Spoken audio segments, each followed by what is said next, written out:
बिस्मिल्लाहिर्रहमानिर्रहीम। बच्चों, आज हम बात करेंगे डेरिवेटिव की फ़िज़िकल इंटरप्रिटेशन के ऊपर।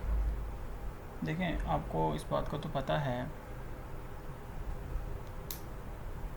कि अगर हमारे पास कोई भी फंक्शन होगा इस तरह से y is equal to f of x. बच्चों, आपको इसके बाद का पता है कि y को हम बोलते हैं डिपेंडेंट वेरिएबल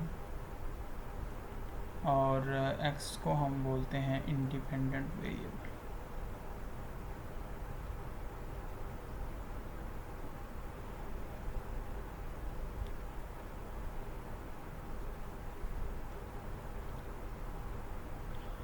तो जो हमारा डेरिवेटिव है बच्चों, ये physically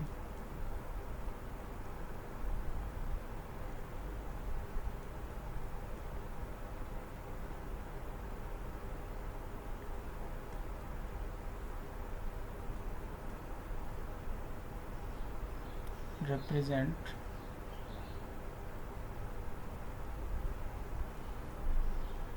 instantaneous rate of change।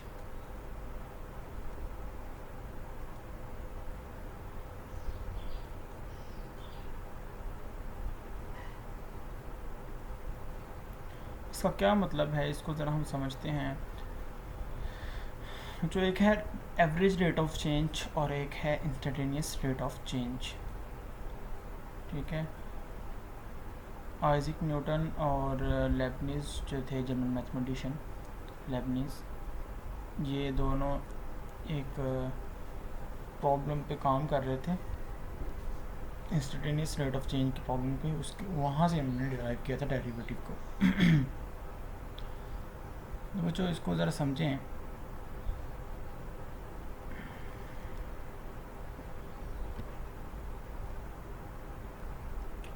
देखिए, फ़र्ज़ करें आपके पास कोई फंक्शन है, पोजीशन फंक्शन या डिस्टेंस फंक्शन आप समझ लें। ये देखें, यहाँ पे उन्होंने फंक्शन दिया हुआ है s of t is equal to t square plus t. हम इसी को लेके चलते हैं बच्चों। तो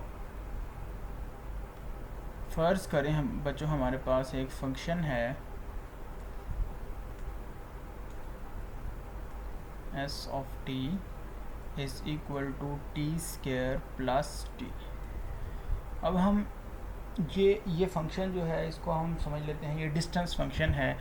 हमें किसी पार्टिकल का किसी भी टाइम के ऊपर डिस्टेंस बताता है। यानी अगर हम चाहते हैं ये कोई भी पार्टिकल जो है वो इस डिस्टेंस फंक्शन के थ्रू मूव कर रहा है, और हम चाहते हैं कि हम ये जान सकें कि 2 सेकंड के बाद उसने कितना डिस्टेंस कवर कर लिया होगा, या 3 सेकंड के बाद उसने कितना डिस्टेंस कवर कर लिया होगा, या 5 सेकंड्स के बाद उसने कितना डिस्टेंस कवर कर लिया होगा।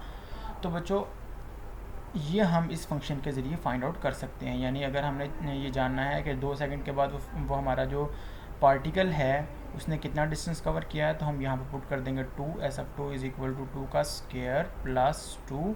तो एस एफ 2 आपके पास क्या आ जाएगा, 4 प्लस 2 6 मीटर।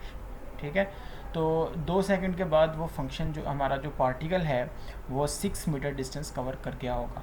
3 सेकंड्स के बाद, यानी इनिशियल पोजीशन से जब उसने चलना शुरू किया, तो 3 सेकंड्स के बाद वो कितने डिस्टेंस कवर कर चुका था। तो हम यहाँ पे 3 पुट करेंगे, s of 3 is equal to, तो क्या आपके पास आ जाएगा 9 प्लस 3।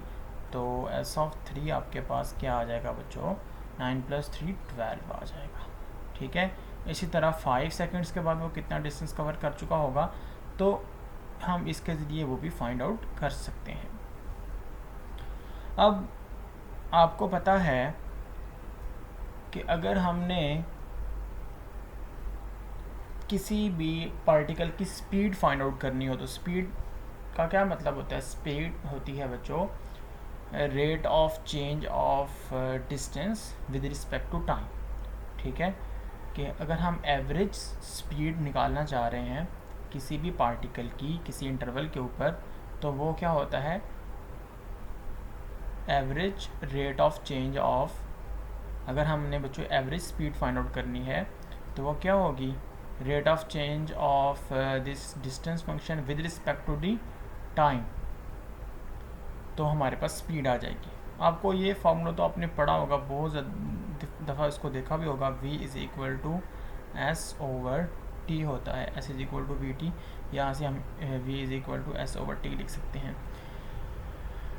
और अगर हमें बच्चों फ़र्ज़ करो ये गिवन किया जाता है कि आप ये फाइंड आउट करें कि आपके पास एक पार्टिकल है और उसकी स्पीड इस इंटरवल 2 से 5, ये जो इंटरवल है 2 सेकंड से 5 सेकंड्स, इस इंटरवल के ऊपर उसकी एवरेज जो स्पीड है वो कितनी है।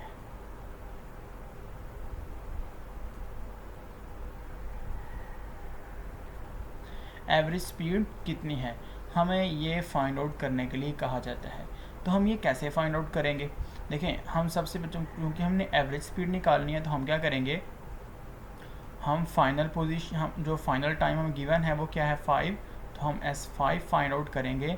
और उसके बाद बच्चों हम जो हमारा इनिशियल टाइम गिवन है वो क्या है 2 सेकेंड्स, तो हम S2 फाइंड आउट करेंगे। तो हमने चूँकि इसका चेंज फाइंड आउट करना है तो हमारे पास क्या आ जाएगा, एवरेज स्पीड वो आ जाएगी S5 माइनस S2, और नीचे विद रिस्पेक्ट टू टाइम, तो जितना हमारे पास टाइम डिफरेंस है हम उसको उसमें से माइनस करेंगे उसको, यानी हम यहाँ पे अपना final time minus initial time लिखेंगे। ये आपके पास ऊपर हो गया ये डिफरेंस ऑफ पोजीशन और ये डिफरेंस ऑफ टाइम। तो इस तरह से हम निकाल सकते हैं average speed S5 minus S2 over 5 minus 2। और ये जो आपके पास सेकंड वाला फाइनल टाइम है बच्चों, ये बड़ा होना चाहिए इस इनिशियल वाले टाइम से। दूसरा जो टाइम हमारे पास जो जहाँ से हमने शुरू करना है एवरेज स्पीड फाइंड आउट करना, ये जो हमारा दूसरा टाइम है ये उससे ज़्यादा होना चाहिए। तो S5 minus S2 over 5 minus 2 करेंगे तो हमारे पास एवरेज स्पीड आ जाएगी इस इंटरवल के ऊपर उस पार्टिकल की जो इस स्पीड जो इस डिस्टेंस फंक्शन को फॉलो करते हुए मूव कर रहा है। तो यहाँ पे देखिए उन्होंने इसको फाइंड आउट किया है, उन्होंने जो इंटरवल ले लिया वो 3 से 5 ले लिया, तो इसमें कोई मसला नहीं है, आप 2 से 5 ले लें, 1 से 5 ले लें। तो t is equal to 3 second is initial time और t is equal to 5 second is the final time. तो बच्चों यहाँ से हमने फाइंड आउट, अब देखें यहाँ पे हमने क्या किया, क्योंकि हमने जो टाइम लिया है इंटरवल का वो 3 से 5 लिया है, तो S5 minus S3 over 5 minus 3। तो S5 कैसे फाइंड आउट करेंगे, इसमें आप t की जगह 5 पुट कर दें तो वो आपके पास क्या जाएगा 25 प्लस 5, ये देखें 25 प्लस 5 माइनस S3 कैसे आएगा, इसमें आप जो 3 पुट कर दें, 3 का स्क्वायर 9 प्लस 3 12, तो ये आपके पास 9 प्लस 3 आ गया 30 माइनस 12, और नीचे ये आपके पास आ गया बच्चों 5 माइनस 3, और ये कितना आपके पास आ जाएगा 2, तो 30 minus 12 over 2 is equal to 9। तो अब ये बच्चों आपके पास 9 is the average speed on this interval of time, यानी 3 से लेकर 5 तक इस इंटरवल ऑफ टाइम के ऊपर हमारे जो पार्टिकल की एवरेज स्पीड है वो क्या है 9 है। अब हमने क्या किया, हमने अपने इंटरवल को थोड़ा छोटा किया, इंटरवल को छोटा किया। अब देखें यहाँ पे हो क्या रहा है, इसको अगर हम देखें तो हम इसको बच्चों ये लिख सकते हैं,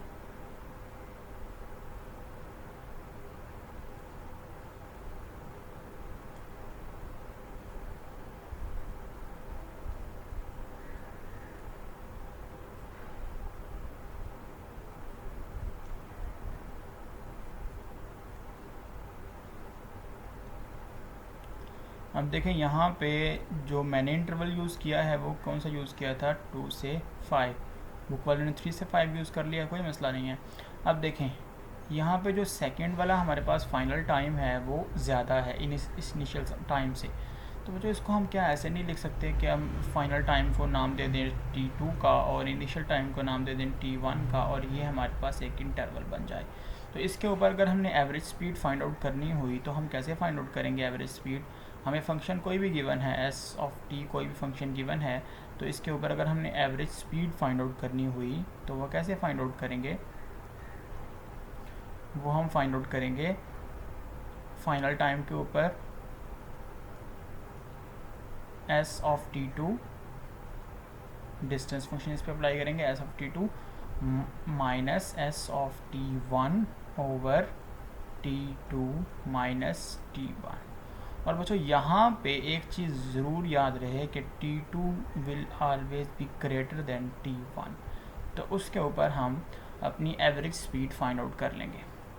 अब जैसे हमने यहाँ पे बुक के अंदर पहले टी वन को क्या रखा था, टी वन को हमने रखा है 3 और टी टू को हमने रखा है 5, तो हमारे पास इंटरवल बन गया 3 से 5। तो इसके ऊपर हमने एवरेज स्पीड फाइंड आउट कर ली जो हमारे पास 9 मीटर पर सेकेंड आई है बच्चों। उसके बाद हमने क्या किया, अपने इंटरवल को थोड़ा छोटा किया, तो हमने इनिशियल टाइम ले लिया हमने 3 सेकेंड्स और फाइनल टाइम ने ले लिया 4 सेकेंड्स। तो बच्चों वहाँ से हम एवरेज स्पीड अगर फाइंड आउट करते हैं तो हमारे पास आ जाती है 8 मीटर पर सेकेंड। उसके बाद हमने क्या किया है, देखें और क्लोज़ किया अपने इंटरवल को, यानी इनिशियल टाइम तो हमारे पास 3 ही है और फाइनल टाइम को हम इनिशियल टाइम के करीब लाते जा रहे हैं। आप देख रहे हैं रखेंगे तो उसको बड़ा ही, यानी T2 तो हमारे पास बड़ा ही रहेगा, लेकिन हम इसको करीब लाते जा रहे हैं। यानी T1 हमारे पास 3 रहा, अगले स्टेप में हमने T2 को क्या कर दिया है 4 सेकेंड, फिर T1 हमारे पास 3 रहा, अगले स्टेप में हमने T2 को क्या कर दिया है 3.5 सेकेंड्स, फिर T1 को हमने 3 रखा, अगले स्टेप में हम T2 को क्या करेंगे 3.1 सेकेंड।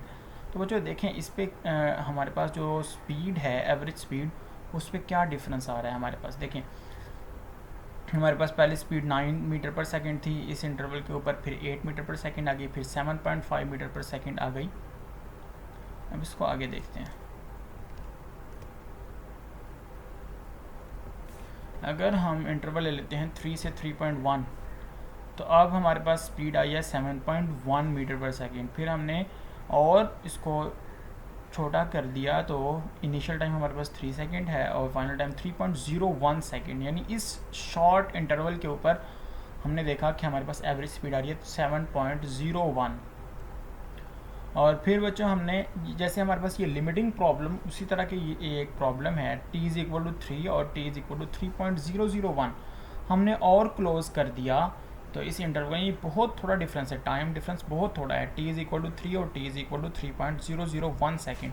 तो अब हमारे पास जो एवरेज स्पीड आई है बच्चों वो क्या आई है 7.001। तो यहाँ से एक चीज़ हमें बड़ी क्लियर नज़र आ रही है, इसको हम देख रहे हैं, यानी हमने T2 को बहुत करीब कर दिया है बच्चों T1 के, T2 को बहुत करीब कर दिया है T1 के। तो उस वक़्त हमारे पास अभी तक जो एवरेज स्पीड आ रही है। लेकिन अगर हम T1 पे बच्चों T1 पे अगर हम इंस्टेंटेनियस यानी उस लम्हे जब हमारा टाइम T1 था उस लम्हे हमारे पार्टिकल की स्पीड क्या थी, अगर हम वो फाइंड आउट करना चाहते हैं तो हम T2 को T1 के बिल्कुल उसके करीब ले आएंगे, उसको अप्रोच करवा देंगे। तो अगर हम यहाँ से ये लिखना चाहते हैं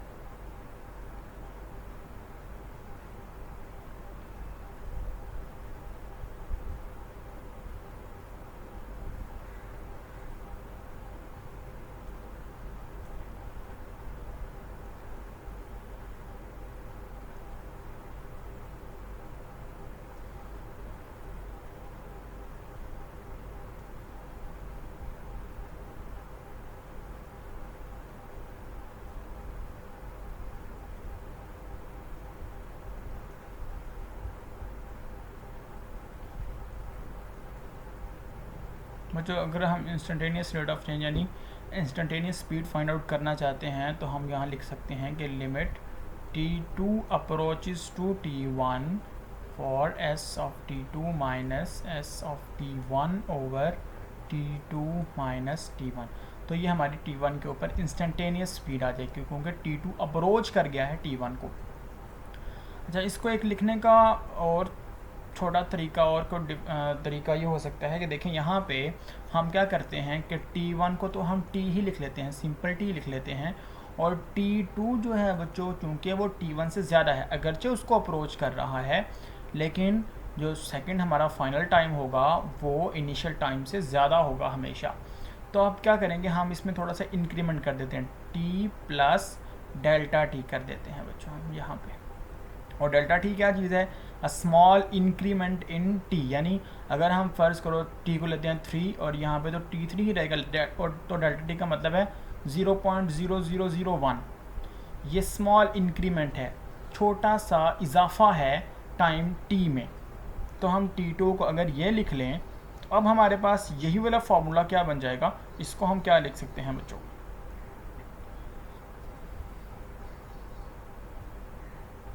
जहाँ से अगर हम इस लिमिट को चेंज करें, देखें लिमिट चेंज क्या हो रही है, t2 अप्रोचेस टू t1, और t1 यहाँ पे हमारे पास बच्चों क्या है, t। तो अगर हम t2 की जगह t रख दें तो t से कैंसिल आउट हो जाएगा, तो डेल्टा t किसको अप्रोच करना शुरू कर देगा, 0 को। तो बच्चों ये वाली हमारे पास जो लिमिट है ये क्या बन जाएगी फिर, instantaneous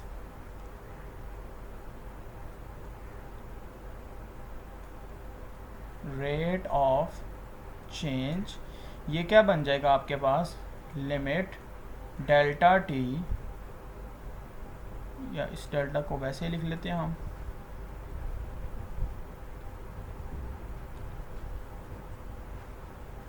delta t approaches to 0 s of t2 की जगह हमने क्या रख दिया, t plus delta t minus s of t over t plus delta t minus t. तो बस ये तो कैंसिल आउट हो जाएंगे, तो इसको हम ख़त्म वैसे ही ख़त्म कर देते हैं यहाँ से।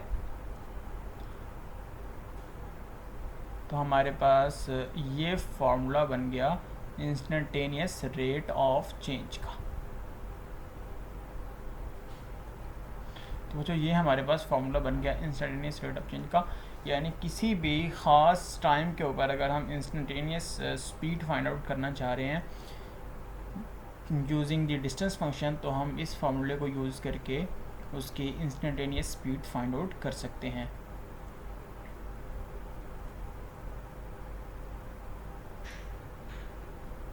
तो जो इसको आपने अच्छी तरह रीड करना है, ये सारा कुछ जो लिखा हुआ है इसको आपने रीड करना है।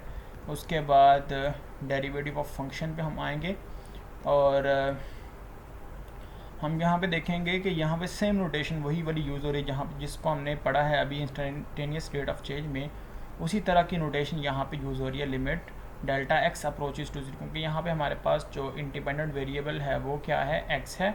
इस फंक्शन के अंदर जिसको हमने अभी एग्जाम्पल में यूज़ किया, वहाँ पे इंस्टेंट जो हमारे पास था बच्चों इंडिपेंडेंट वेरिएबल, वो कौन सा था, टी था। अब हमारे पास इंडिपेंडेंट वेरिएबल एक्स है। तो अगर हम सेम नोटेशन यूज़ करते हैं तो हमारे पास क्या आ जाएगा, limit delta x approaches to 0 f of x plus delta x minus f of x over delta x.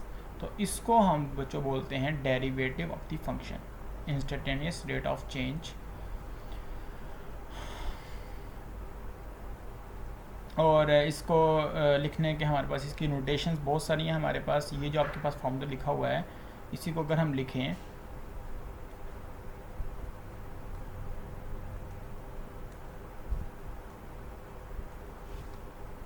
तो हमारे पास जो इसका रिजेम्बलेंस जो हमारा फार्मूला लिखा हुआ है, limit delta x approaches to 0 f of x plus delta x, ये हमने एक्स में इंक्रीमेंट किया delta x, minus f of x over delta x. तो इसको हम बोलते हैं एफ डैश एक्स, और ये हमारे पास डेरिवेटिव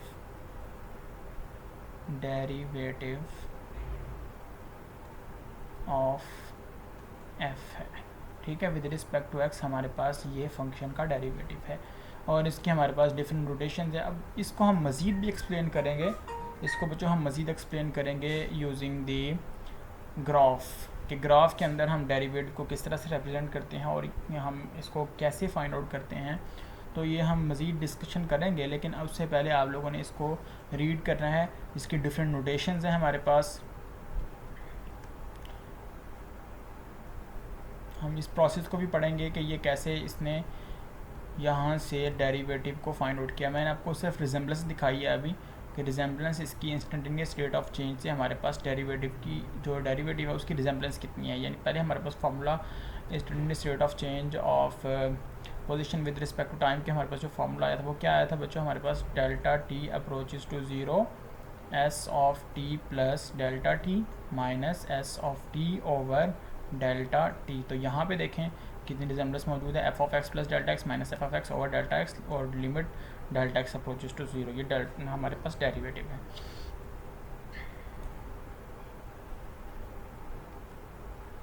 तो बच्चों ये डिफरेंट नोटेशंस हैं डेरिवेटिव की, d y over d x, D F over d x.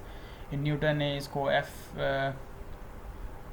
Dash x से इसको रिप्रेजेंट किया,